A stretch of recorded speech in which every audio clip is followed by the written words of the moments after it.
Dr. File. Uno de los mayores misterios de la humanidad es la vida y obra de Moisés. Según las religiones cristiana, musulmana y judía, Dios intervino en la historia a través de este profeta que vivió por más de 100 años. Pero, ¿quién fue Moisés? ¿De dónde vino? ¿Por qué su figura es tan importante en algunas religiones? Según la Biblia, Dios le pidió a Moisés liberar a su pueblo de Egipto y le otorgó poderes especiales. Historia que inspiró una de las grandes producciones cinematográficas de fines de los 50, Los 10 Mandamientos.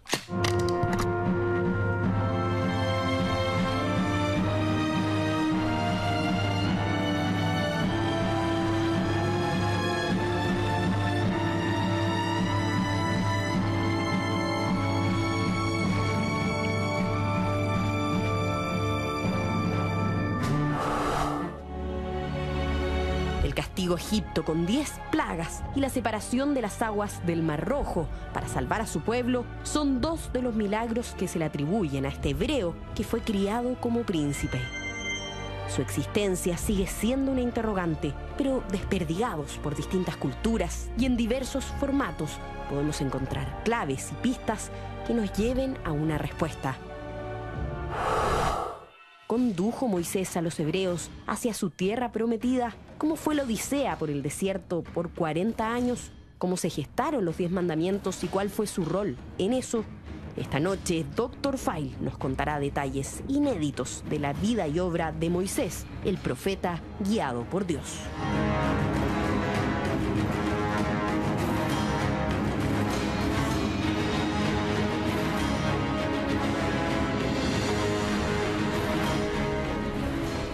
Los secretos de la historia de Moisés, una verdadera leyenda, es lo que conversamos hoy en nuestro programa. Dr. File, entremos en materia desde ya. ¿Existió efectivamente Moisés? Partimos con la pregunta del millón, una de las preguntas del millón, pero en estricto rigor, querido Ignacio, Moisés es un relato legendario sostenido sobre la base de la fe en las escrituras bíblicas, particularmente en el Antiguo Testamento. En estricto rigor, en este sentido, es una leyenda. ¿Por qué? Porque en los mismos textos bíblicos no hay ninguna referencia exacta, histórica sobre la vida de Moisés. Y tampoco todo lo que es los estudiosos actuales han encontrado ninguna fuente directa sobre la existencia de Moisés. Incluso la Biblia es muy imprecisa. No se dice cuándo exactamente nació, no dice quién exactamente era el faraón que gobernaba Egipto y tampoco se habla sobre la muerte, exactamente cuándo ocurrió. Por lo tanto, nosotros entramos en estricto rigor dentro de una leyenda bíblica. Y en este sentido uno tiene que ser muy claro para poder meternos a desentrañar este misterio sobre la vida de Moisés. En el sentido de que la Biblia se redactó, la Biblia más tardía, en torno del 600 a 700 antes de Cristo. Por lo tanto, ahí es cuando se redacta y hace alusión, bueno, a pasajes mucho más antiguos de la tradición oral, de la Mishnah del pueblo de Israel. Entonces, es muy posible que el genio bíblico del 600, del siglo VII antes de Cristo, haya exaltado estas tradiciones orales. Eso es muy relevante.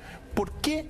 Porque nos metemos entonces a un problema de cómo ingresamos para desentrañar este misterio. Doc, ¿qué dice la arqueología? ¿Qué dice la literatura? ¿Dónde están los principales vestigios para entender esta leyenda, esta historia legendaria de Moisés? La ruta de acceso que vamos a establecer nosotros acá parte con un faraón de Egipto que se llamó Akenatón o Amenofis III. Él murió en el 1353 y lo que hizo Akenatón, aparte de ser el primer reformador dentro de un politeísmo egipcio que habló de un monoteísmo, esculpió esta estela que vemos en pantalla, que se llama la estela de Merenptah. Esta estela, que la esculpió Akenatón en torno del 1350 a.C., la terminó en el 1210 a.C. el faraón Merenptah. Qué tesoro lo que estamos viendo. Es un tesoro, ¿por qué? Porque esta estela es el único registro arqueológico, o más bien dicho, el registro arqueológico más antiguo sobre o que hace alusión a la existencia del pueblo de Israel. Por lo tanto, en esta estela hay un pasaje en la parte inversa que habla de un gentilicio que se asocia. Este es el pasaje, estos son registros históricos, querido Ignacio, porque este es el pasaje que habla de un gentilicio, de un pueblo sin asociación a ningún lugar geográfico, y que es, según todos los estudiosos, el pueblo de Israel, a quien el faraón Merenptah del 1210 a.C. venció. Un pueblo nómade. Un pueblo nómade. Entonces, uno tiene que partir con este, digamos, registro arqueológico para hablar de la vida del pueblo de Israel y también de la vida de Moisés. ¿Por qué? Porque después de Akenatón viene entonces, después de más de un siglo, Merenptah. Entonces, Akenatón fue el primero que hizo una reforma monoteísta en la historia de la humanidad. Después tendría que venir, según estos antecedentes un poco más históricos, todo lo que fue Abraham de Ur, que fue el iniciador, el gran profeta del pueblo de Israel. Fue Abraham el que inicia el monoteísmo. Entonces, recordemos el pasaje. Abraham tiene a su hijo Isaac. Isaac se casa con Rebeca y tienen de hijo a Jacob.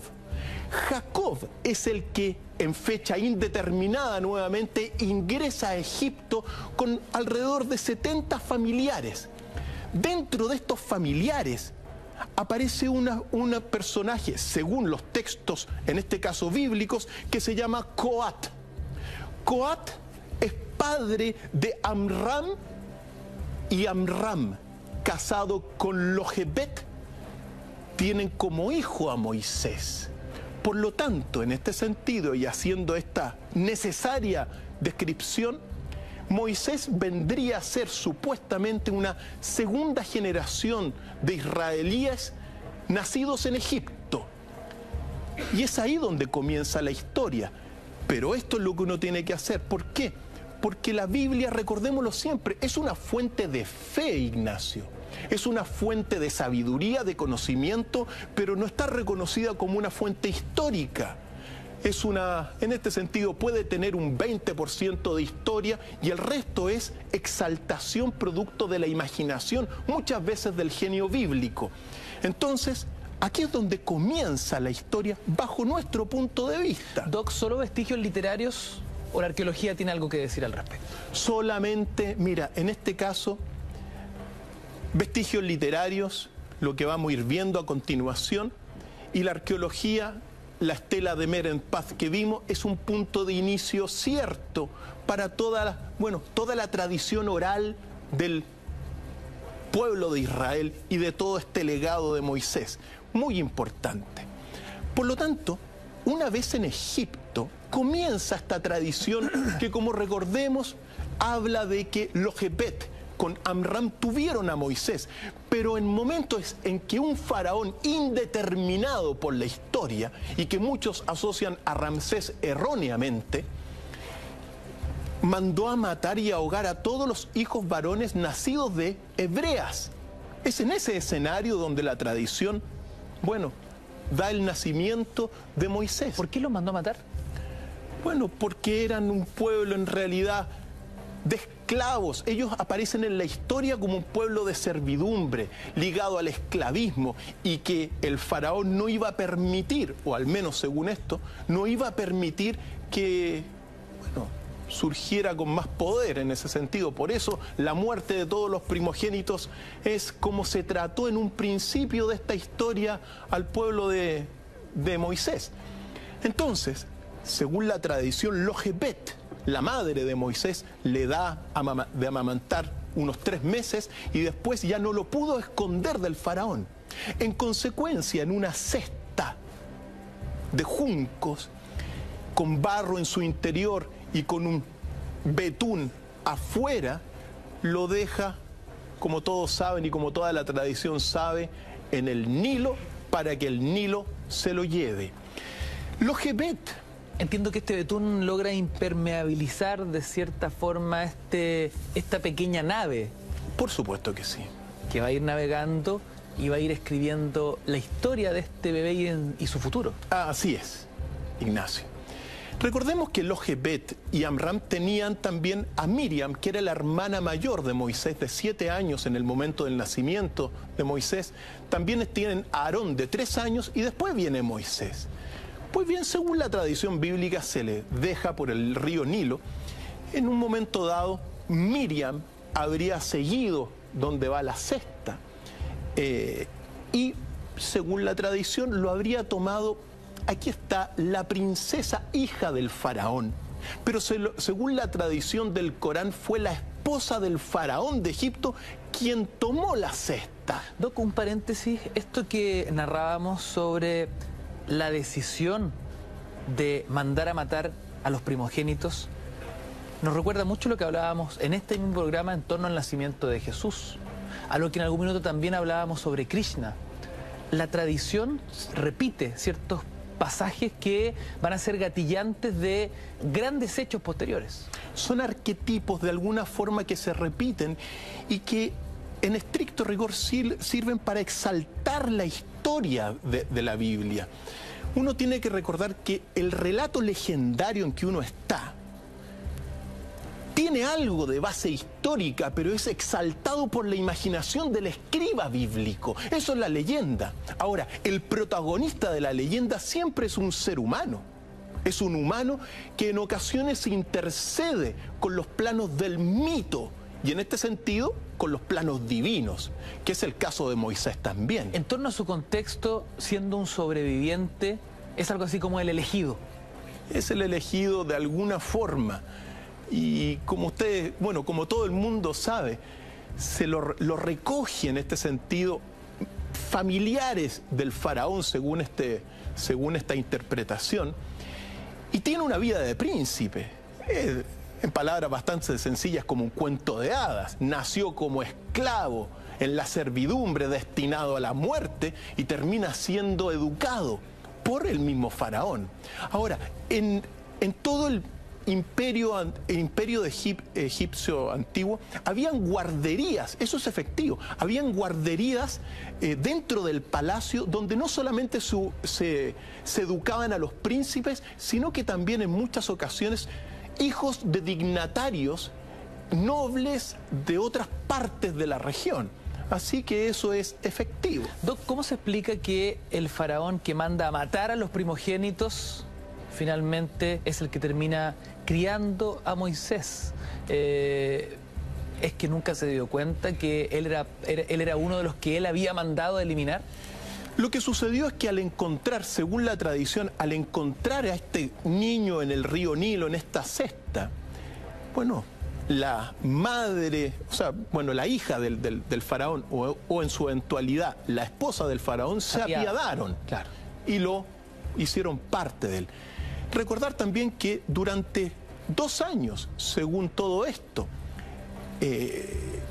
la familia del faraón ordenó a una hebrea que lo amamantara, y fue Yochebed la que amamantó, según todo esto, al mismo Moisés durante 2 años. Su crianza es la de un príncipe desde el primer día. Así es. Entonces, esta princesa, y aquí hay una controversia, por eso no se sabe quién exactamente era esta princesa que salvó a Moisés. Unos dicen que se llamaba Bitia, pero es bastante incierto en ese sentido el nombre, porque Flavio Josefo dice que se llamaba Termutis, la que la salvó. Y en el Corán, la esposa. Complejo el escenario para todo esto. Ahora bien, aquí viene la pregunta, la segunda pregunta del millón, importantísima, porque, Ignacio, este pasaje que acabamos de contar y que está en la Biblia, ¿es un pasaje auténtico y originario? Esa es la pregunta. ¿Qué me dices, Ignacio? Luego de lo que hemos aprendido en tantos capítulos, Doc, podría ser un arquetipo, podría significar una historia que se desprende de otros mitos. Así es. Y uno aquí tiene que entrar en la profundidad de esta búsqueda de la verdad. ¿Por qué? Porque en aquellos tiempos era frecuente que muchos niños los lanzaran por los ríos, muchas veces en cestas. Era una práctica usual. Era una práctica que no fue única en ese sentido. ¿Y por qué razón hacían eso? Por salvarlo de padecimientos. O madres que eran incapaces de poder criarlos. También. Pero aquí viene un pasaje trascendental para entender esto y para entender también lo que se hizo y al menos leer algunas cosas que son trascendentales para toda esta tradición. Y recordando que el genio bíblico del 600, que fue el que redactó estas tradiciones orales de Moisés, es muy probable que haya exaltado historias aún más lejanas, como es la historia de Sargón de Akkad. Sargón de Akkad el Grande, del 2200 a.C., fue el gran iniciador de todo lo que fue el imperio acadio, y que estamos viendo algunos registros de Sargón de Akkad. Muy importante. Aquí me dejó loco, Doc. Nunca había escuchado hablar del imperio acadio. El imperio acadio, Ignacio. ¿Qué nos puede enseñar respecto de esto? Muy importante, porque en el 2271 ocurrió una guerra entre el rey de Uma, que se llamaba Lugal-Sagici, y Sargón de Akkad. Fíjate tú, Lugal-Sagici en la historia de la humanidad fue el primero que instauró la idea de imperio en la tierra. El primero que hizo un imperio, Lugal-Sagici, en Mesopotamia. Y Sargón de Akkad se enfrentó y le ganó a Lugal-Sagici y estableció todo lo que fue el primer imperio acadio del 2200 a.C. Geográficamente estarían situados hoy ¿dónde? Exactamente, desde la misma Kuwait, pasando por todo Irak hasta Siria e incluso yéndose algunas extensiones hasta Turquía, antigua Anatolia. Qué increíble. Por lo tanto, el primero que hizo ese imperio fue Sargón de Akkad, rey importantísimo, Sargón de Akkad el Grande, y que para la tradición judía y para la tradición de Israel fue un rey que influyó mucho en los escribas y en el genio bíblico. ¿Por qué? Porque tenemos una tablilla antiquísima que habla precisamente del nacimiento de Sargón de Akkad, ojo, del 2200 a.C. Y me permito leerla, es muy breve, que dice lo siguiente esta tablilla sumeria, querido Ignacio y amigos. Mi madre, dice Sargón de Akkad, era una gran sacerdotisa. A mi padre no lo conocí. Los hermanos de mi padre acampaban en la montaña. Mi ciudad es la ciudad del azafrán, que está situada a las orillas del río Éufrates. Mi madre, la gran sacerdotisa, me concibió y me trajo al mundo en secreto. Me depositó en una cesta de juncos, cuyas rendijas tapó con betún. Me arrojó al río sin que yo pudiese salir de la cesta. El río me arrastró, me llevó hasta la casa de Aquí el Acuador. Aquí el Acuador, sumergiendo su cubo, me sacó del agua, me adoptó como hijo y me crió. Aquí el Acuador me enseñó su oficio de jardinero. Cuando era jardinero, la diosa Istar se enamoró de mí y así fue como ejercí la realeza durante 60 años. La vida de Sargón de Akkad. Qué increíble. Por lo tanto, muy similar a la historia de Moisés. Muy similar, y uno tiene que decir en este sentido que es muy posible y probable que el genio bíblico se haya inspirado en esta tradición que fue ejemplar, porque fue el primer gran imperio de Mesopotamia el que hizo Sargón de Akkad en el 2200 a.C., para traer este pasaje fantástico y llevarlo a todo lo que fue la vida de Moisés. Entonces, uno tiene siempre que recordar que el origen de los textos bíblicos, de una gran mayoría de los textos bíblicos, están en las tablillas sumerias, mucho más antiguas. Entonces, gran descubrimiento de la arqueología y de los textos. Doc, ¿por qué las tablillas sumerias terminan siendo tan relevantes, ¿no? Es increíble cómo muchas veces terminamos en las tablillas sumerias como algo así como el origen de mucho de lo que se habla los viernes por la noche acá en Mentiras Verdaderas. Lo que sucede es que las tablillas sumerias, querido Ignacio y amigos, son uno de los textos más antiguos de toda la humanidad. Los primeros escritos son en gran medida estas tablillas que estamos viendo en pantalla. Por lo tanto, nos estamos remontando precisamente al origen de la escritura. Y el origen de la escritura tiene estos recuerdos que fueron tomados desde el punto de vista de quien habla y de muchos investigadores por los que escribieron después la Biblia. Ahora, es tan importante las tablillas porque cuando uno hace la historia del universo, las tablillas, la escritura, es la señal de la aparición de la conciencia en el universo, una señal clara, donde el hombre sale de la naturaleza y comienza a tener esto que se llama la escritura artificial. No quiere decir que no haya conciencia antes, sino que es una clara señal del inicio de la historia. O en otras palabras, la historia que hoy día conocemos comienza con estas tablillas, Ignacio. Tablillas que se remontan, en este caso, a la vida de Sargón de Akkad, que es, desde el punto de vista de muchos, quien inspiró esta tradición de Moisés. Fantástico, querido Ignacio. Por lo tanto, estamos hablando de joyas de la escritura. Estamos hablando de textos trascendentales que, ojo, y aquí está lo hermoso de la vida de que estamos viviendo hoy día, Ignacio, porque nosotros realmente, gracias a los expertos en estas lenguas muertas, en este sumerio antiguo, en el acadio antiguo, estamos verdaderamente frente a una nueva revelación, Ignacio. Doc, volviendo a esta increíble historia, la de Moisés, dejado en una cesta con betún, navega, es recogido por los familiares del faraón, es criado como un príncipe. ¿Qué sucede con él a lo largo de su infancia, su adolescencia, su adultez? ¿En qué minuto sale de ese lugar? ¿Cómo es su vida en ese entorno? Mira, nuevamente el problema cronológico es un tremendo problema porque nuevamente en la Biblia, en este pasaje, no hay datos exactos, hay datos de fe, hay una cronología religiosa tomada por todo el genio bíblico judío y que la comparten, pero nosotros no estamos haciendo religión, nosotros estamos investigando la verdad. Entonces, según todo esto, durante toda la infancia y juventud, Moisés tiene una vida de príncipe.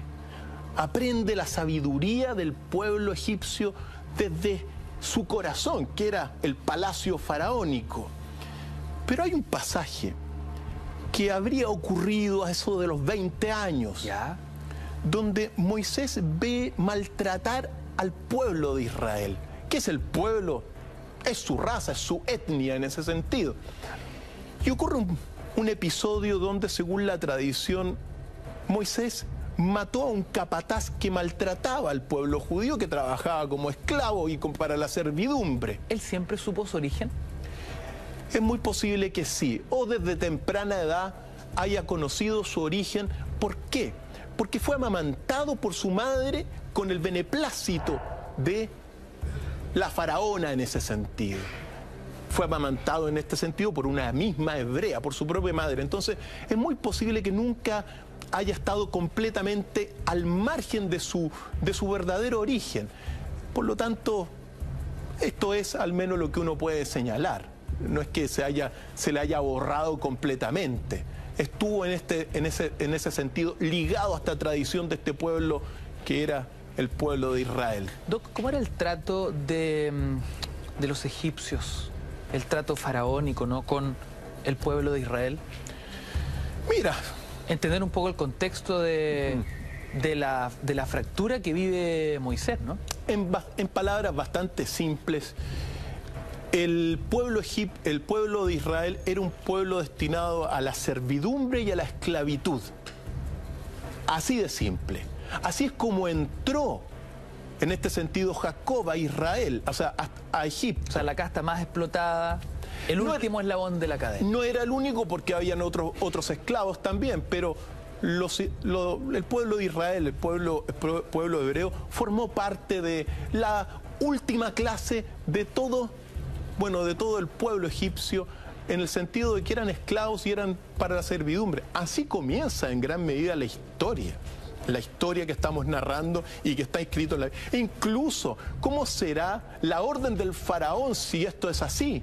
De mandar a matar a todos los primogénitos hombres y dejar vivas a las mujeres que nacían. Claro, un ejemplo de las pruebas de crueldad con las que se les trataba. ¿Qué otros ejemplos justamente pueden ir documentando lo mal que lo pasó ese pueblo? Mira, uno puede sacar varias deducciones a partir de ciertos pasajes. Se les maltrataba, se les, sacrificaba si era necesario. Era un pueblo, en este sentido, que nace en condiciones indignas de la persona humana, porque un pueblo esclavo no es lo que uno se imagina que es lo correcto, Ignacio. Por lo tanto, todas aquellas cosas que son susceptibles, y hay que recordar una cosa: el esclavo no tiene derecho alguno. No tiene ni un derecho, Ignacio, no tiene ni siquiera derecho a comer. No estoy diciendo que todos hayan sido esclavos, pero era un pueblo destinado a la servidumbre, en términos generales. Y para eso se utilizaba. Pero el esclavismo, mira, en realidad los animales tenían más derechos que los esclavos en la antigüedad, para todas las civilizaciones. Era más caro en ese sentido comprar un león, una jirafa para el circo romano, que un esclavo cristiano o que un esclavo de cualquier otra etnia. Los esclavos valían cero, Ignacio, cero. Eran desechables el ser humano. Doc, ¿qué sucede en ese pasaje cuando Moisés ronda los 20 años de edad? Sucede que mata a este capataz y tiene que huir de Egipto. ¿Por qué mata a este capataz? Porque el capataz estaba maltratando, a miembros del pueblo hebreo. Por eso se dio cuenta Moisés que estaban siendo, la condición de su pueblo, y mató a este capataz. Razón por la cual tuvo que huir y dirigirse a una tierra que es la tierra de Maidán. La tierra de Maidán, donde encontró a Jetro, sacerdote de Maidán, quien lo crió, lo adoptó, y luego de bastante tiempo, de un tiempo, le dio como esposa a su hija mayor, que se llamaba Séfora, con la cual tuvieron un hijo que se llamaba Gersón. Eso fue lo que ocurrió. Ahora, Moisés, en esta tierra de Maidán, ubicada a 500 kilómetros al sur, hacia la península de Sinaí, en este sentido, de todo lo que es el Egipto, estuvo y habría estado en esta tierra entre 40 a 60 años Moisés, viviendo ahí como pastor. Por lo tanto, la historia de Moisés es muy extensa, pero por eso digo, no se sabe si son 40, porque hay otros que dicen que vivió 60 años. Hasta los 80 años, donde tuvo la primera gran revelación, que es el episodio de la zarza ardiente. Moisés, en este sentido, llevó su rebaño hasta el monte Horeb, que es el monte Sinaí, y es en ese lugar donde por primera vez Dios le habló directamente a Moisés y le dijo que tenía que liberar al pueblo, a su pueblo de Israel, del yugo del faraón de Egipto. Frente a la zarza ardiente, Moisés le dijo que no era un buen orador, que no hablaba bien, incluso algunos dicen que era tartamudo Moisés. Y en realidad lo que uno puede extraer para explicar este pasaje es que siendo muy niño, siendo un bebé Moisés, se cuenta que habría tomado la corona del faraón, un pasaje, esto es leyenda, y se la habría puesto siendo bebé. Otros dicen que la pisó la corona del faraón, pero sea lo que ocurrió, aparecieron ciertos sacerdotes egipcios que vieron esto y dijeron, bueno, si este niño es tan importante, digamos, sabe tanto o tiene estas cualidades de ponerse la corona, le pasaron para que distinguiera un carbón ardiente, y Moisés, siendo guagua, habría tomado este carbón ardiente y se lo habría metido en la boca, cosa que le produjo evidentemente quemaduras. Quizá de ahí viene este problema de que no era un buen orador Moisés, pero sea lo que sea, según la tradición y en este primer contacto directo revelatorio, Dios le dice que le va a dar poderes especiales para que pudiese hablar mucho mejor, y otros poderes que tienen que ver con las plagas de Egipto. ¿Por qué? Porque ahí toma partido, ojo, teniendo 80 años aproximadamente Moisés, o no sé cuántos años, pero era bastante viejo según la tradición. Moisés parte y comienza, a decirle al faraón la decisión de liberar del yugo a todo este pueblo hebreo que había estado durante generaciones ahí. Y es aquí cuando comienzan el gran misterio de las plagas de Egipto, porque fueron 10 plagas de Egipto. Y uno tiene que recordar las plagas porque ¿qué explicación tienen las plagas, Ignacio? ¿Cómo uno puede entender esto de las plagas? La primera plaga, la plaga de sangre. Según los mismos textos que uno encuentra acá, todos los ríos, canales, estanques, depósitos de agua se convertirán en sangre. Fue la primera plaga y la amenaza a este faraón, que tampoco uno sabe muy bien el nombre en estricto rigor. Ahora, muy importante, muchos han asociado al faraón de Egipto con Ramsés II, y es muy poco probable que haya sido Ramsés II, porque en el periodo de Ramsés II no hay ningún vestigio del éxodo ni de otra cosa. Pero sí aparece este misterio de la primera plaga, que es la plaga de sangre, que comienza a matar y a desencadenar en gran medida todas las primeras 6 plagas. ¿Por qué? Porque mató a todos los peces del río Nilo. Doc, ¿hay evidencia histórica? ¿Podría ser una marea roja? No hay evidencia histórica de las plagas.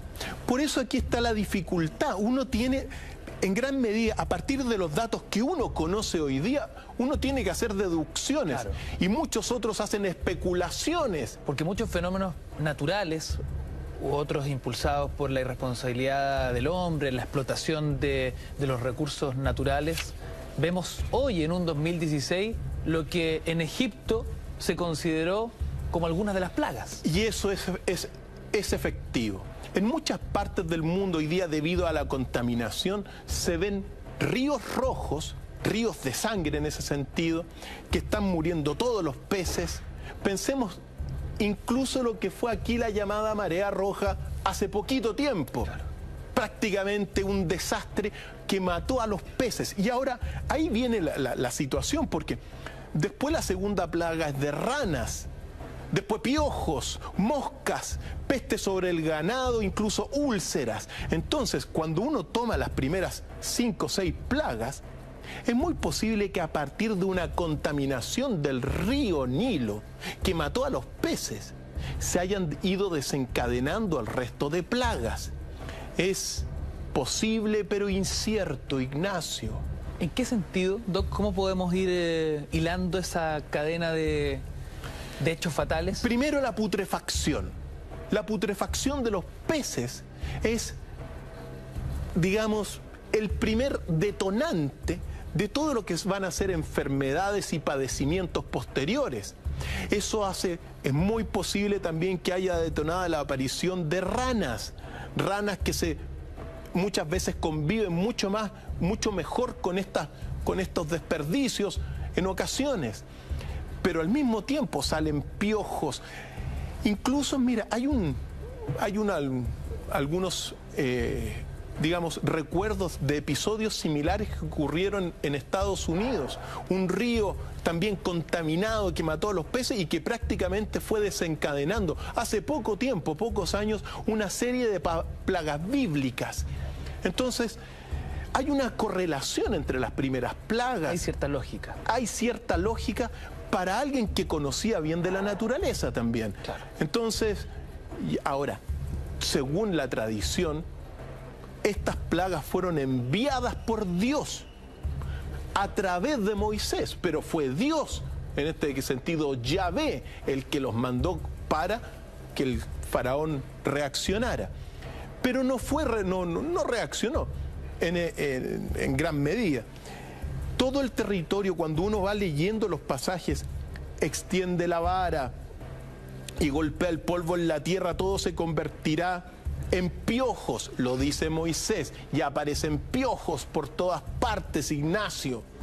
Moscas, ranas, piojos. También es posible también que todas, claro, si el ganado, que pensemos que el río Nilo es la gran arteria, el ganado es muy posible que se haya envenenado también y que haya padecido todo esto. Por eso también está la plaga sobre el ganado, que lo señala. Todo el ganado de Egipto murió, ni siquiera un solo animal quedó vivo, producto muy posible de toda la contaminación del agua. Entonces tomaban agua y se morían.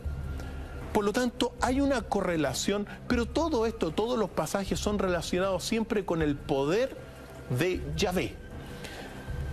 Después viene la séptima plaga, y ojo también, porque la plaga de las úlceras y el sarpullido, eso también se da por la infección muchas veces de los ríos. Muchas veces los ríos, a través de los piojos, transmiten bacterias, virus incluso, que te pueden generar estas llagas. Y como te decía, en Estados Unidos ocurrió un episodio muy similar, donde se hizo esa correlación, contaminación del río, muerte de los peces, aparición finalmente de llagas y úlceras. Ahora, el otro problema comienza cuando uno habla particularmente de la séptima, octava y novena plagas. Particularmente de la novena plaga, porque se dice que aparecieron tinieblas en Egipto. Y también la séptima, que es una plaga de granizo sobre Egipto. Hay una erupción o muchas erupciones volcánicas, ¿no? Durante este periodo supuesto, al menos no hay un registro de una erupción. Ahora no sabemos muy bien. La historia no sabe exactamente en qué momento está. Pero sí hay un recuerdo muy importante de la erupción del volcán Santorini. El volcán Santorini, pensemos que está a unos 200 kilómetros de la isla de Creta. Y según los registros, este volcán, su última gran erupción ocurrió en el 1500 a.C., una fecha que no es consistente con esto, pero que es muy posible que haya quedado en el recuerdo de las tradiciones orales y que después fue tomada como una plaga digamos, como quizá la explicación de la plaga de Egipto. ¿Por qué? Porque el volcán Santorini hace su erupción en el 1500 y, ojo, no solamente devastó, lo primero que devastó fue la isla de Creta. Se dice que la ola, el tsunami que generó este volcán, en su primer inicio fue de 180 metros de altura, emitiendo, tú sabes, todo lo que es este material pirotécnico que con corrientes estáticas que muchas veces se ilumina.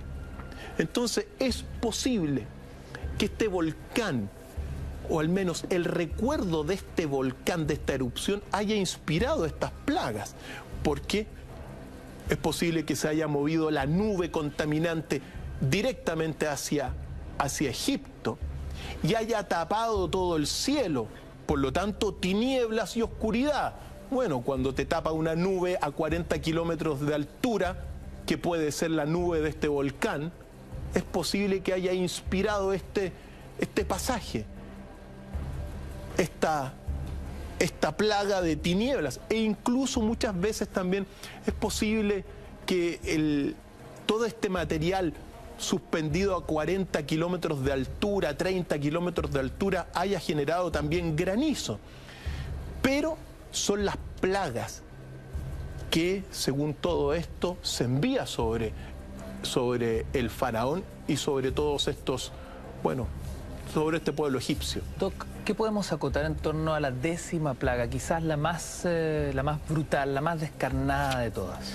La 10ª plaga es la plaga, como todos saben, la plaga que habría matado a todos los primogénitos de Egipto, a todos los primogénitos de los egipcios, y que detonó finalmente el permiso de alguna forma para poder salir al pueblo de Israel de Egipto. Y esto es inexplicable, nadie sabe en este sentido. Por eso nosotros estamos literalmente, Ignacio, en una gran leyenda. Esto es propio de una leyenda. Nadie se explica, e incluso no hay grandes registros, ningún dato arqueológico que mencione esto, por ejemplo, en los faraones. Esto debiese estar escrito en algún recuerdo de algún faraón, y no hay ningún recuerdo de ningún faraón.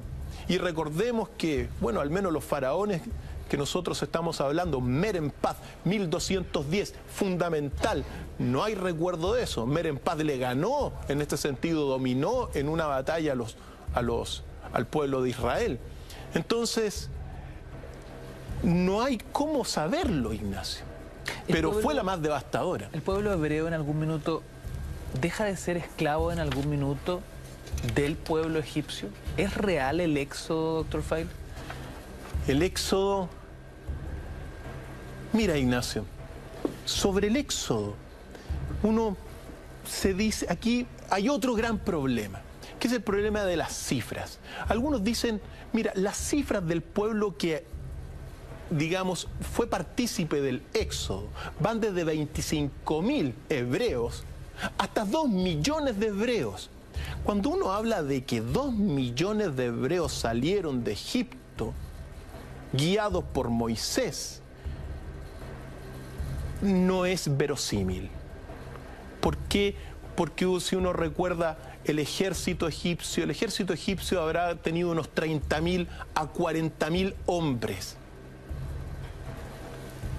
Pensar en un éxodo de 2 millones de personas es inverosímil.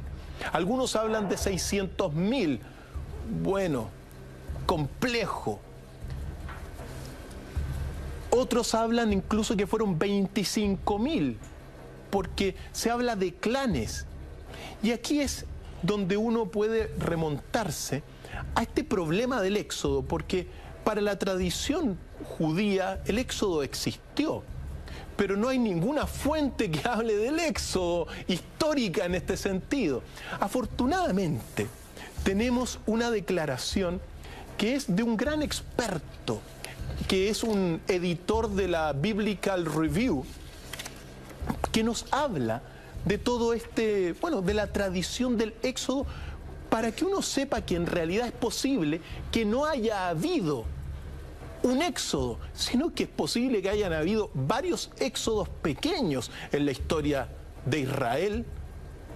Te invito a escuchar esta declaración de Herschel Shank. Efectivamente, él es un editor muy prestigioso de esta Biblical Review, y que él hable por sí solo, porque es una voz de autoridad que puede hablar sobre el éxodo verdadero. Ahora, no es verosímil que hayan sido 2 millones de personas. Escuchémoslo. Vamos a ver. Existe una controversia sobre cuándo sucedió exactamente.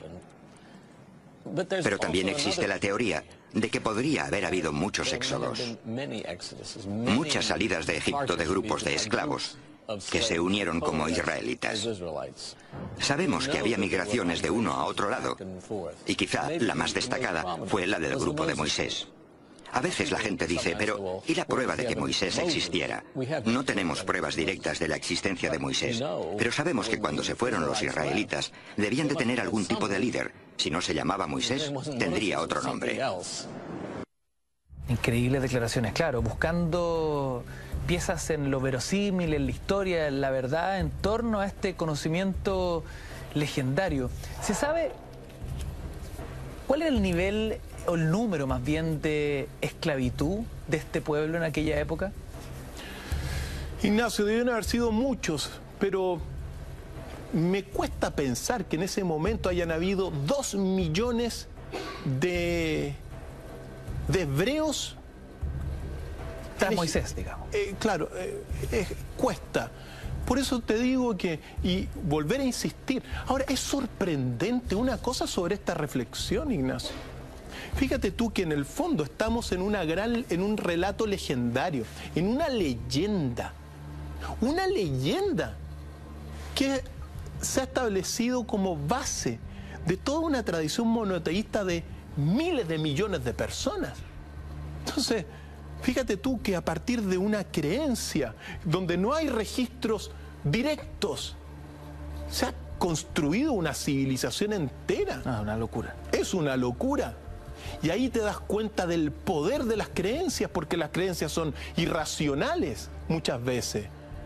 Uno no se va a poner a las creencias, uno está buscando la verdad, pero fíjate tú el poder de la creencia, el poder de la fe y el poder de estos relatos legendarios. Quizá por eso a la gente le gusta tanto estas películas antiguas de los mitos y leyendas que después vamos a ver, Ignacio, con más detalle. Porque en el fondo se penetra a un secreto que lleva el ser humano en su interior, que es el que impulsa quizá todo movimiento humano, la creencia. Y la creencia no hay que probarla, hay que creerla en ese sentido. Base todo esto sin pruebas de toda una tradición. Increíble, Ignacio. Es increíble porque además marca el destino moral de, como bien dice Dr. Feil, civilizaciones completas en el futuro. ¿Cómo explicamos también que en este éxodo, donde, como decía Herschel Shank, no se sabe si era Moisés o qué líder era, bueno, pero recordemos que sale guiado por una nube. El pueblo de Israel era guiado por una nube de día que se iluminaba en la noche. ¿Qué es esto? Los estudiosos de los alienígenas ancestrales dicen que era una nave espacial.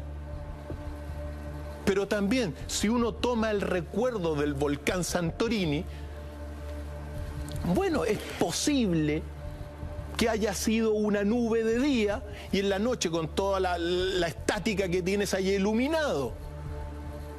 Y a partir de eso se exalta porque la nube se detenía, avanzaba y guiaba todo el rato al pueblo de Israel ya en Éxodo. Por lo tanto, estamos frente a una gran leyenda. Doc, me gustaría que pudiésemos desarrollar más esta posición de la ufología. Me llama mucho la atención. Mira, cuando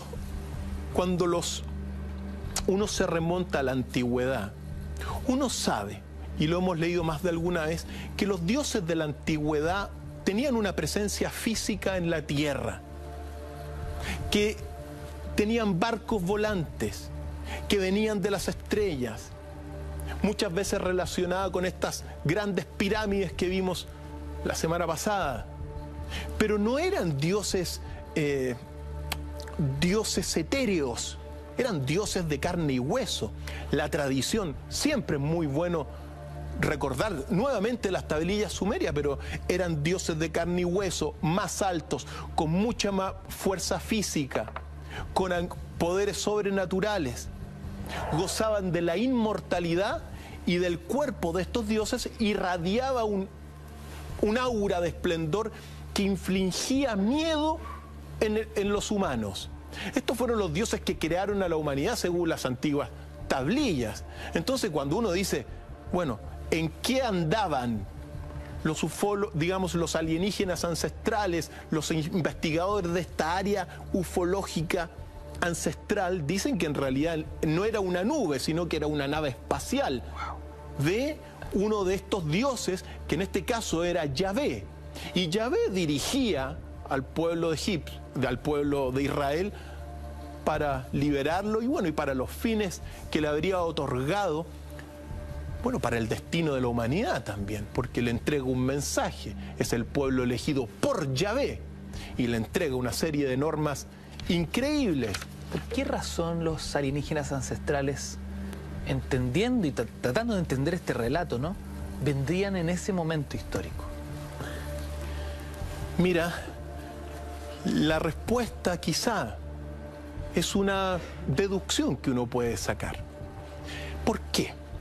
Porque nosotros hemos hablado de la historia del pueblo de Israel, desde la estela de Merenpaz. Pero hay un origen de todo esto. Recordemos que el origen es antes del principio. El principio, la estela de Merenpaz, Akenatón, Merenpaz y todo esto que hemos narrado hasta este punto. Pero el origen más lejano del pueblo de Israel se remonta a las emigraciones indoeuropeas. Según las tradiciones orales ancestrales del mito cósmico, Ignacio, los indoeuropeos, cuando aparecen en la historia hace más de 5.000 años, traían consigo a un pueblo destinado a la servidumbre. Este pueblo destinado a la servidumbre se asociaría con el pueblo de Israel. Entonces, ojo, uno tiene que entender lo que es la esclavitud y la servidumbre, Ignacio.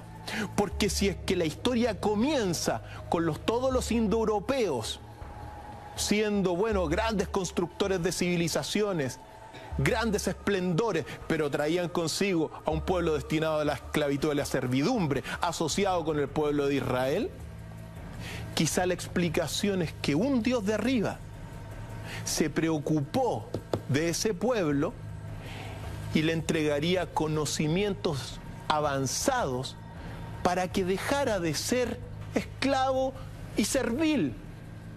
Porque claro, cuando uno ve, por ejemplo, todo lo que son las antiguas tradiciones, uno ve Egipto maravilloso, uno se va a Mesopotamia maravilloso, la India maravilloso, China, etcétera, todo maravilloso, pero quizá todo eso era gracias también a un pueblo destinado a la servidumbre. Por lo tanto, si esto es así, uno de estos dioses de carne y hueso llamado Yahvé, en un barco volante, los liberaría del yugo y los ayudaría, ojo, con fuerza, con violencia, con brutalidad, con la ley del talión, a salir de este yugo, Ignacio. Y mira cómo ha cambiado la historia, porque después de tanto tiempo, bueno, se ha logrado mantener ahora. Estamos llegando a uno de los pasajes más icónicos, más importantes de esta historia, y es el momento en que Moisés logra abrir el Mar Rojo por donde transita su pueblo. Esta historia, este relato, ¿cómo podemos, uno, narrarlo? ¿Cómo podemos hacerlo verosímil? Y finalmente, ¿fue verdad? Esta leyenda es un relato legendario, Ignacio. Uno no puede hablar de que esto fue historia verdadera. Primero, ¿por qué? Porque el Mar Rojo tiene 500 metros de profundidad, hasta casi más de 1.000 metros de profundidad. ¿Qué explicación? ¿Qué conexión con criterios científicos podemos encontrar en esta leyenda? La historia, digamos, el relato bíblico dice lo siguiente, Ignacio, que en estricto rigor, por lo que uno ha leído y por lo que uno ha estudiado en este sentido, lo que, claro, Moisés, este Moisés incierto también, guía al pueblo de Israel, pero no pasa por el Mar Rojo. sino que en estricto rigor pasa por el Mar de los Juncos. El Mar de los Juncos habría estado un poco al este del delta del Nilo. No en el Mar Rojo, sino que y el Mar de los Juncos es un mar poco profundo. Por lo tanto, y eso está escrito porque Pasufi, esa es de la palabra original. Pasufi significa juncos. Entonces, es posible que haya atravesado el Mar de los Juncos, que era poco profundo, debió haber tenido 2 metros de profundidad como máximo, y que en muchos pasajes era de 1 metro. Ahora, aquí viene bueno, ¿cómo uno se explica eso? Y vienen nuevamente muchos investigadores tomando, por ejemplo, datos. Primer dato, el volcán Santorini nuevamente. ¿Ya? Quizá el volcán Santorini, claro, hizo un tsunami. Quizá esto fue la explicación, no estoy diciendo que esta es la explicación del pasaje del Mar Rojo, porque no hay explicación, sino que si uno se da cuenta, claro, el maremoto del volcán Santorini en un inicio fue de 180 metros, pero llegó de 2 metros, habría llegado a 2 metros a las costas del delta del Nilo. Interesante hipótesis. Claro que sí. Entonces, primero chupa, pues. Primero chupa, permite pasar a los hebreos, y después viene una olita de 2 metros. Una olita de 2 metros es suficiente para acabar con un ejército. Explicación. Más bien dicho, muchos a partir de este relato especulan que pudo haber sido así, pero en el Mar de los Juncos no hay ningún registro de que haya habido, bueno, que un ejército del faraón se haya muerto ahí, que no hay nada.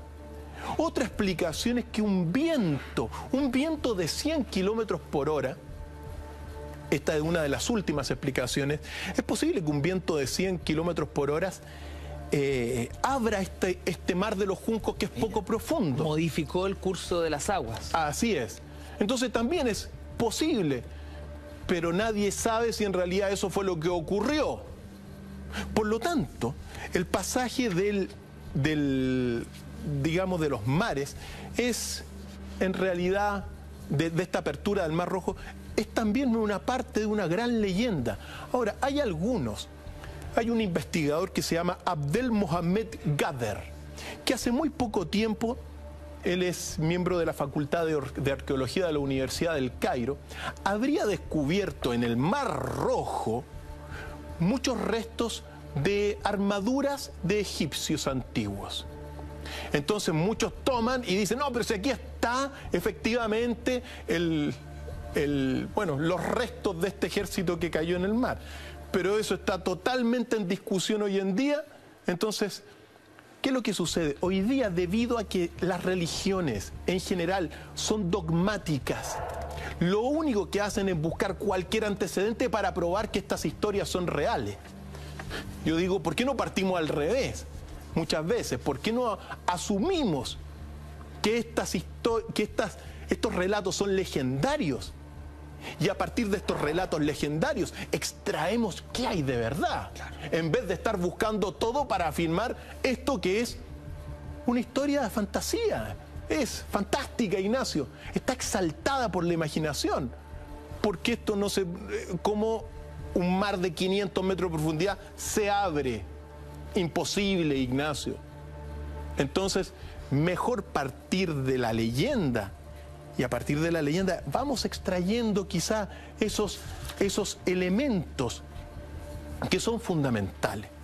Ahora bien, Moisés, sea lo que sea, pasa este Mar de los Juncos, no Mar Rojo, también. ¿Transita su pueblo por ahí? Transita su pueblo, que tampoco eran 2 millones de personas, y es posible que hayan habido, como decía Herschel Shank, muchos éxodos, pero se dirige después de 3 semanas a todo lo que va a ser el monte Sinaí.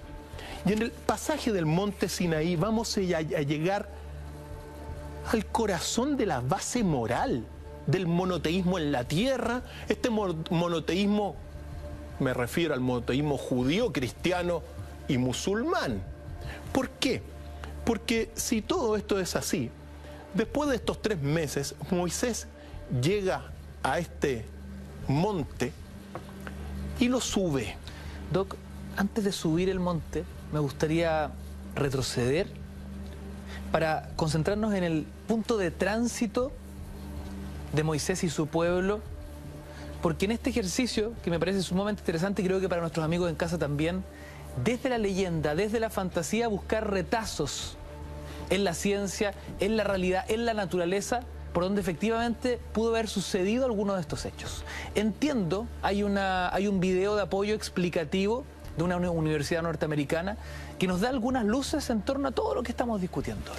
Vamos a verlo y vamos contándolo, porque si todo esto es efectivo, este video muestra el supuesto, bueno, lo que podría generar un viento de 100 kilómetros de velocidad en todo lo que es la región conocida como el Mar de los Juncos, es decir, una región poco profunda del delta del Nilo. Esto es muy interesante, es una explicación científica del Centro de Investigación Atmosférica, donde Carl Drews, de la Universidad de Colorado, documenta en parte lo que podría haber sucedido.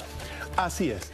Y lo que podría haber sucedido, en palabras bastante sencillas, es que debido a este viento de 100 kilómetros por hora, se haya abierto parte de este pasaje de Mar de los Juncos, a través del cual el pueblo de Israel haya podido salir de todo bueno, de la persecución en la cual estaba según la tradición.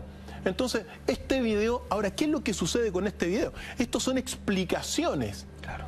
Explicaciones, pero uno, a partir de esta explicación, que es un dato científico correcto, esto ocurre con este viento, es especulación decir que esto es lo que ocurrió precisamente al pueblo de Israel. Uno no puede hacer esa asociación tan simplemente. Simplemente lo único que se está haciendo es mostrar esto, porque es, bueno, una de las posibles explicaciones.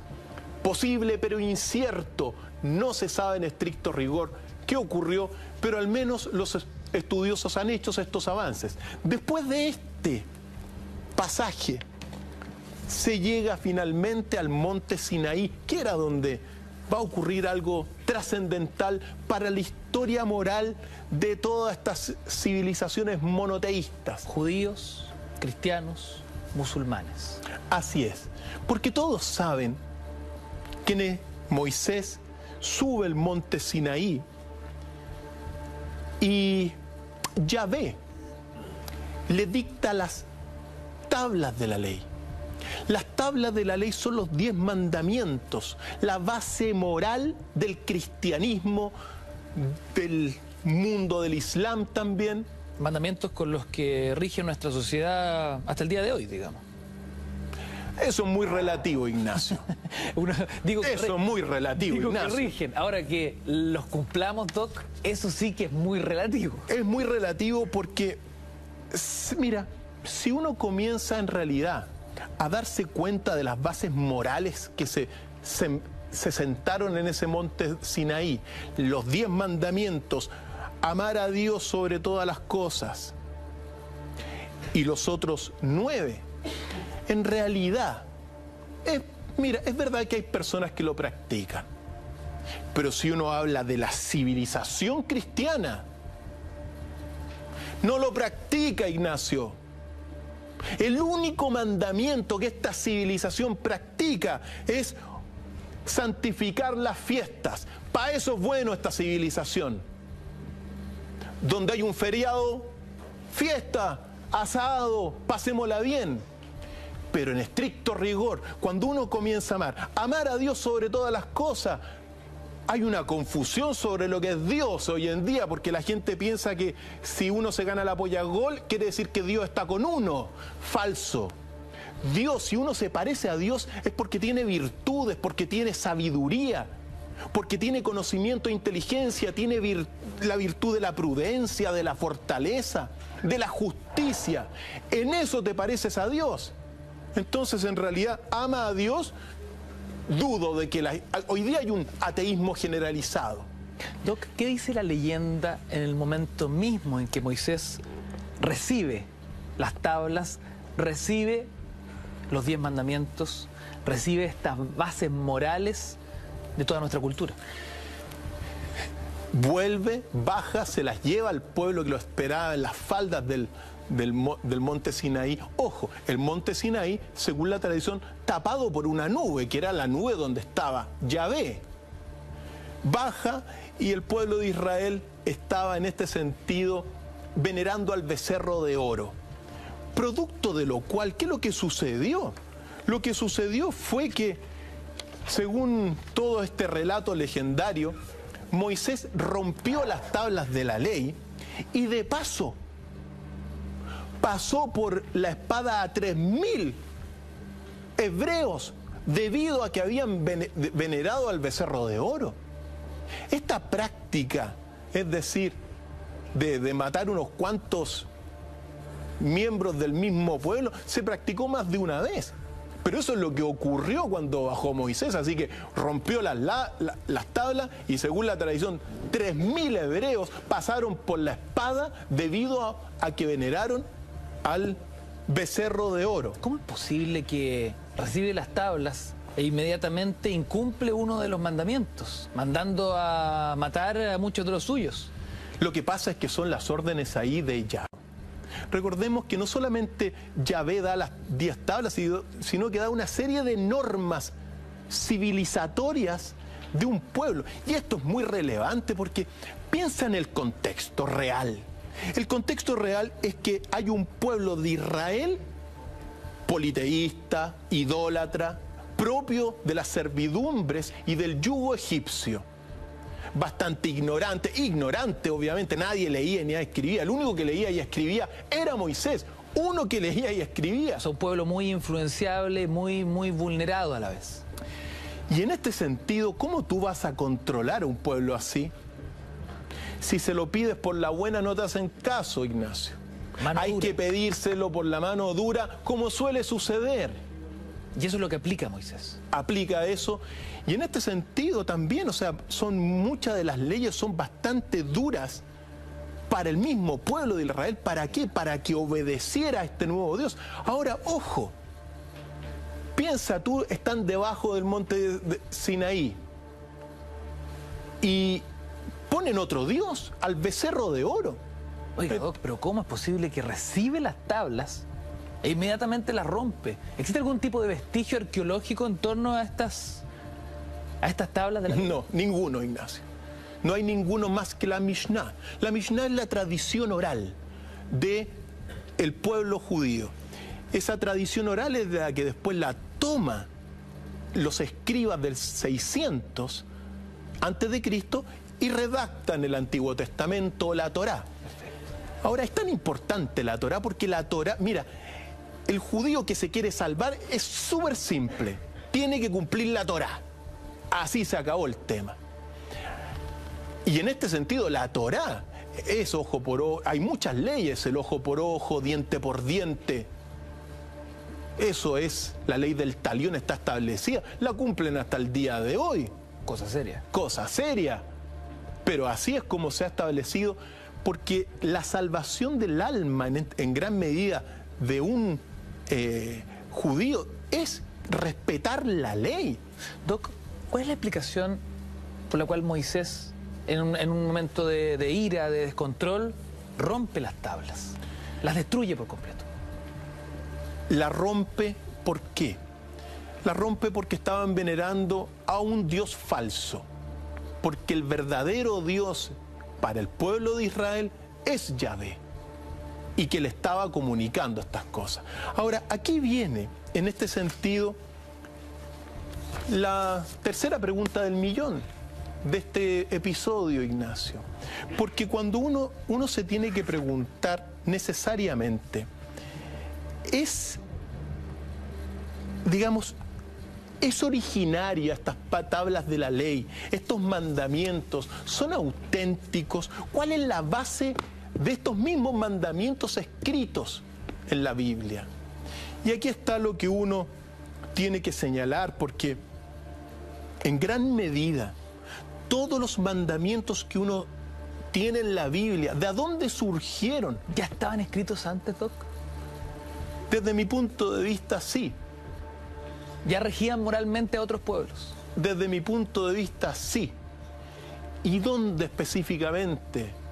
En este libro que se llama el Libro de los Muertos y que estamos viendo algunos pasajes aquí en pantalla. El Libro de los Muertos de los egipcios antiguos. Recordemos que el Libro de los Muertos en realidad es el libro de la salida del alma a la luz. Así es, estricto rigor. Y contiene todas las tradiciones de los textos de las pirámides que pasaron a los textos de los sarcófagos y después pasaron a los, propiamente tal, al Libro de los Muertos, a un papiro. Y narran de las tradiciones mortuorias y de las pruebas que pasa el alma del egipcio antiguo después de la muerte. En este libro, que lo tengo aquí en la mano, es fundamental porque en gran medida hay un pasaje antes de entrar a lo que se llama el salón del juicio de Horus, el salón final donde se pesa el alma, donde el alma del difunto pasa por lo que se llama la confesión negativa. El pasaje de la confesión negativa son 42 pruebas que tiene que pasar el alma del difunto egipcio antes de entrar al salón donde se pesa su corazón. Y según todo esto, cuando uno lee los papiros, todo este salón, digamos, estas confesiones negativas, contienen toda la base moral del egipcio antiguo. Entonces, cuando uno los comienza a leer, son lo mismo que aparece en los 10 mandamientos, Ignacio. Entonces, recordemos, un pueblo egipcio totalmente influido también por toda la civilización y por la moral egipcia antigua. ¿Qué es lo que sale acá? Leo el papiro Nebseni, traducción, y dice, no erro. El alma va pasando y tiene que ir respondiéndole a los desafíos de estas 42 pruebas. Y dice el alma, no he robado, no robar. Yo no he matado a mis semejantes, no matar. Yo no he cometido fraude, no mentir.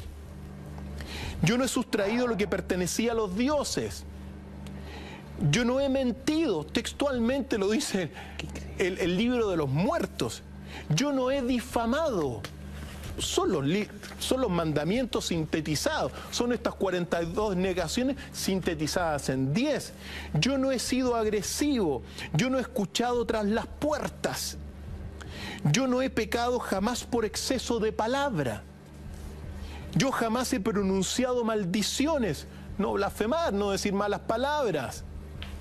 Las bases morales del monoteísmo en este sentido, para muchos investigadores, están en el Libro de los Muertos egipcios, que guarda una tradición, bueno, del 3113 a.C. Jamás he promovido querellas, yo jamás he pecado contra natura, contra los hombres, yo no he obrado jamás con precipitación, yo jamás he faltado el respeto a los dioses, no decir el nombre de Dios en vano, sintetizado en las tablas de la ley.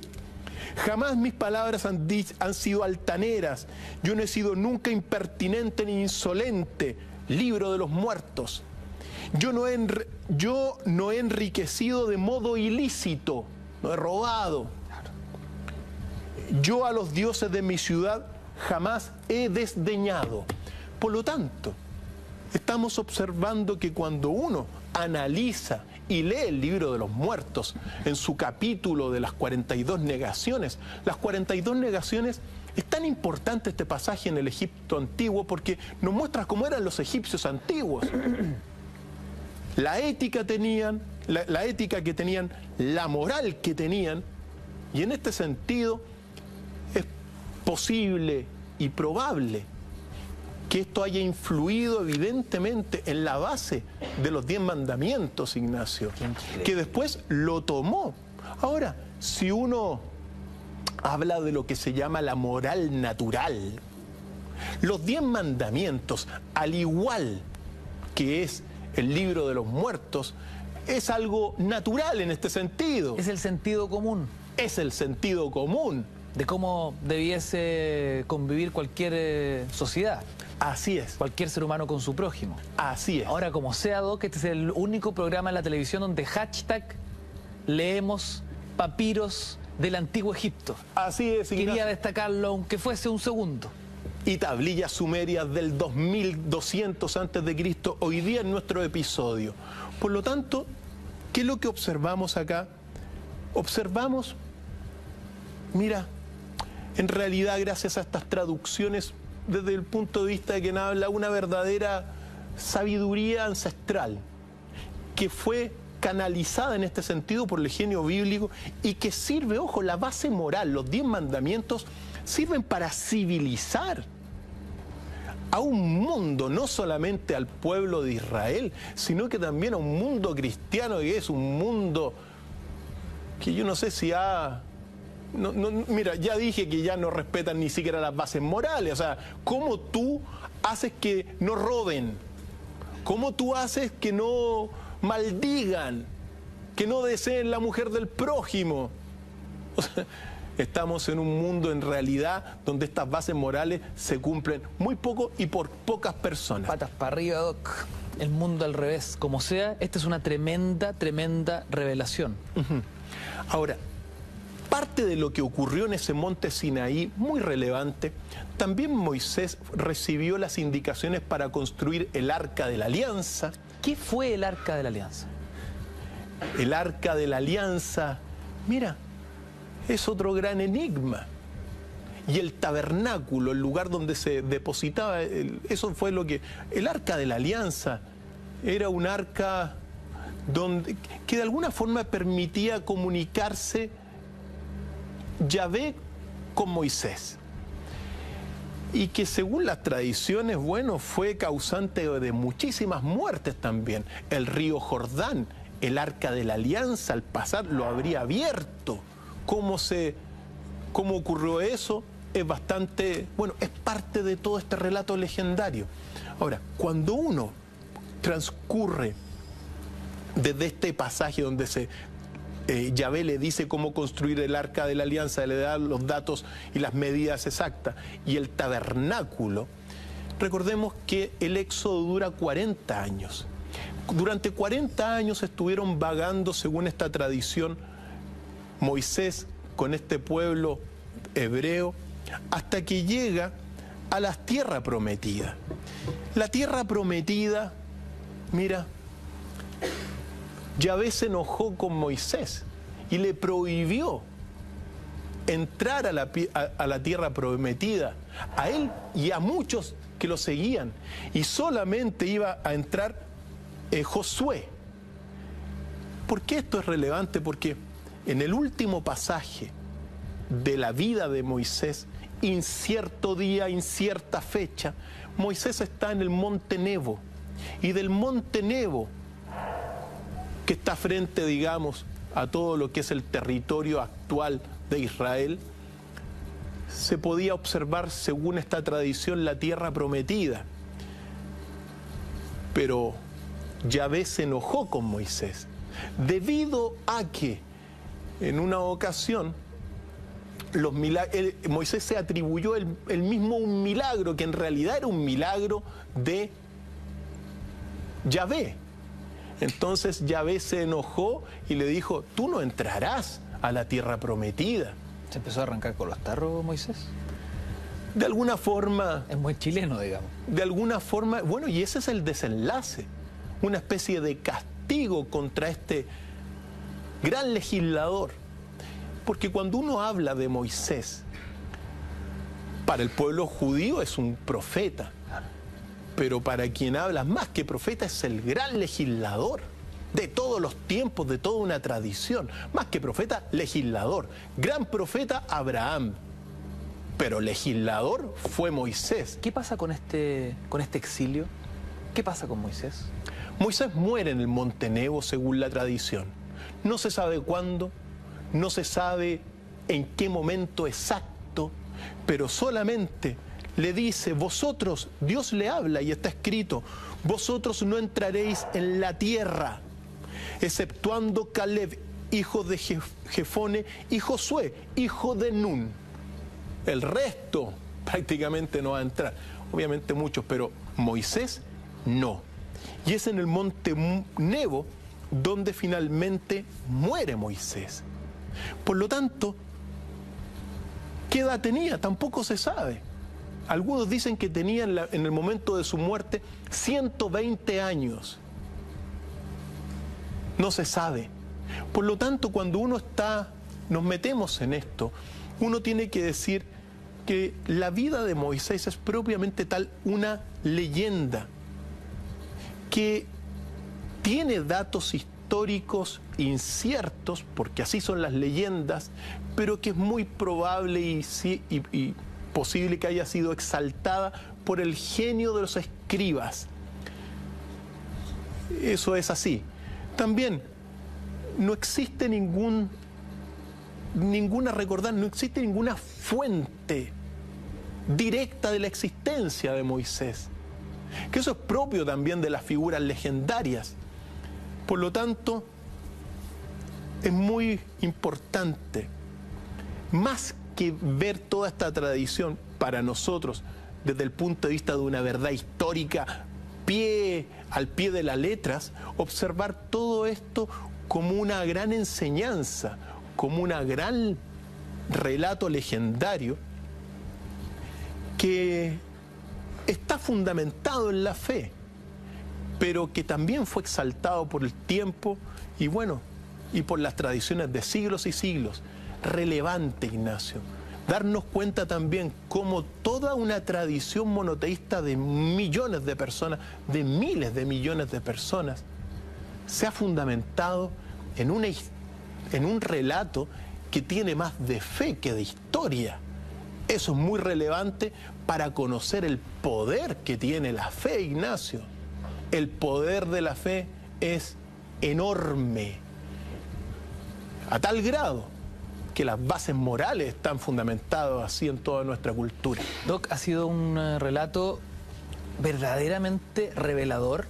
Es increíble cómo los antiguos papiros egipcios dan cuenta de lo que para nosotros, occidentales, muchos cristianos que nos están viendo a través de las pantallas de la red, se están enterando por primera vez que esas tablas de la ley, que esos 10 mandamientos tienen un origen muy anterior.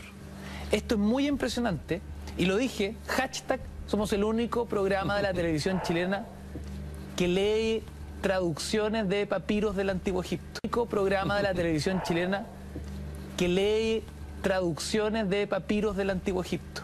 Me quiero dar un lujo, Dr. File, porque me parece que esas traducciones marcan el futuro de la civilización. Así es, la marca, y uno tiene que decir una cosa, está escrito así en los papiros, en las confesiones negativas del libro de los muertos, que dice lo siguiente, es bueno recordarlo, porque aquí están las bases de los mandamientos cristianos. Yo no he robado, yo no he matado a mis semejantes, yo no he cometido fraude, yo no he sustraído lo que pertenecía a los dioses, yo no he mentido, yo no he difamado textualmente, Ignacio, yo no he sido agresivo, yo no he escuchado tras las puertas, yo no he pecado jamás por exceso de palabra. Yo no he escuchado tras las puertas, está buenísimo. Yo jamás he pronunciado maldiciones, jamás he cometido adulterio, yo jamás he violado la ordenación de los templos, yo jamás he promovido querellas, yo jamás he pecado contra natura contra los hombres, yo jamás he obrado con precipitación, yo jamás he faltado el respeto a los dioses, jamás mis palabras han sido altaneras, yo no he sido nunca impertinente ni insolente, yo no he enriquecido de modo ilícito, yo a los dioses de mi ciudad jamás he desdeñado. El libro de los muertos. Qué increíble. Doc, ahí está absolutamente todo. O sea, de esos antiguos papiros egipcios a las tablas de la ley, los 10 mandamientos, y hasta, me va a disculpar, creo que lo leí hasta en el manual de Carreño, varios de esos. Así es. Y aquí están las bases, en gran medida, que influyeron desde el punto de vista de quien habla. Ahora, esto no le quita valor ni poder a todo lo que son las religiones monoteístas, aunque hayan tenido este origen, sino porque la creencia es algo tan personal, Ignacio. Pero ahí hay un manual de comportamiento clarísimo, de comportamiento moral. Así es. Entonces, ahora, hablan de tradiciones éticas y morales comunes en muchas personas y en muchas tradiciones. Lo que pasa es que cuando uno comienza a observar que estos textos del Antiguo Testamento, escritos a partir del 600 antes de Cristo, evidentemente traían tradiciones aún más antiguas y siempre se toman de diferentes para crear estos, al menos la Biblia antigua, se toman de estas tradiciones como el libro de los muertos, como también la tradición de la tablilla de Sargón de Akkad, en el caso del nacimiento y el desenlace ahí de la vida, del inicio de la vida de Moisés, similar a lo que ocurrió con Sargón de Akkad. Grandes episodios que nos hagan reflexionar, porque no significa, Ignacio, que no tengan valor la fe. La fe es tan poderosa, Ignacio, que ha ordenado toda nuestra cultura a partir de estos textos y papiros.